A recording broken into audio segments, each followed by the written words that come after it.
Welcome to Imagine It, down here at Imagination Station, joined once again by Chief Scientist Carl Nelson. Carl, I suppose we followed the rule of he who smelt it dealt it. We have some fragrant eggs around here, among many other things. What are we doing today? A classic experiment that you'll see online or even in a chemistry class to talk about the relationship between pressure and temperature in a closed volume. And so we're going to do it in kind of a fun way. We have some hard-boiled eggs. I'm going to pass this to you. Put a couple candles on the top. And this is a really clever way of doing this sort of egg in a jar demonstration. This would be a terrible second birthday present. It would. With two candles stuck out of an egg. A lot of protein in it. Yeah, true. So here's what I'm going to have you do. I don't know if you've ever done this before, but what I want you to do is take this jar and just hold it over the flame. We're going to heat up the air inside for a couple seconds, and then go ahead and just snuggle the egg right up to the opening. Hold it there gently. And as the candles go out, there's going to be a drop in pressure inside the jar. Atmospheric pressure will shred the egg in this case, or push it up inside. So, I mean, that's sort of the classic way of doing this. Yeah. And so I thought we would do it a few other ways. I always wonder how you get that out of the jar and just... Well, there's a couple You have ways. a little vacuum Well, you could absolutely, that's great. If it hadn't broken, we could push it in there and then I could blow air inside and the egg will act as a one-way valve. Oh, okay. We could throw some Alka-Seltzer in there. You could put a air hose in, a straw, blow some air behind it, increase the pressure. It'll shoot right out. But I thought we'd take this to a different level now and try it with some other things. Here, we have your more classic sort of egg container, or a milk jug, I should say. Go ahead and hold that.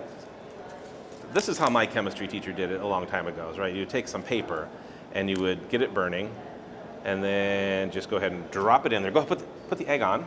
And if we watch, look, it's jumping. Did you see that? Yeah. Okay. There we go. Woo! So initially the flame heats up the air inside and then that air expands. And if you weren't holding it down, you would have saw the egg jumping up and down.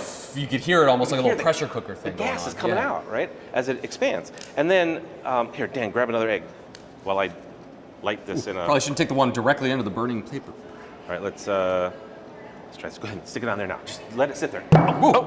Okay.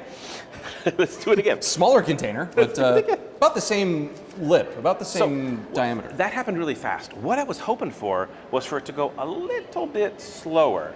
And so I wonder if we could, instead of heating the air to make it expand, what if we just started with like room temperature air, put an egg on top, and then this is some liquid nitrogen. If we cool the gas inside the test tube, it's going to condense. It's going to take up less space. We're going to drop the pressure inside, and the egg.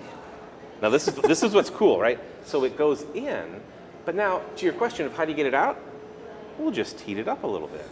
I don't like you're aiming that right at me. And so it's not going to shoot out. But yeah, now we increase the pressure. Now we could decrease the pressure. This is kind of a fun way to, it's almost like a little thermometer. Right, I was going to say, yeah. With the egg there.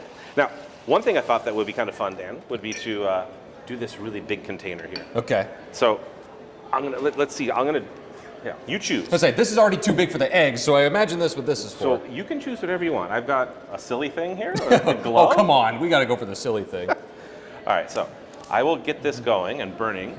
And I think what we want to do here is let it burn a little bit, so that we can heat up the air inside. I'm trying to figure out how I should do this. Probably this way, because it's going to get all the fingers in. Okay, go ahead. Do it now? Put it on there, yep. Let's see if we can get a good seal on there. And again, we heated up the air, allowed some of it to come out.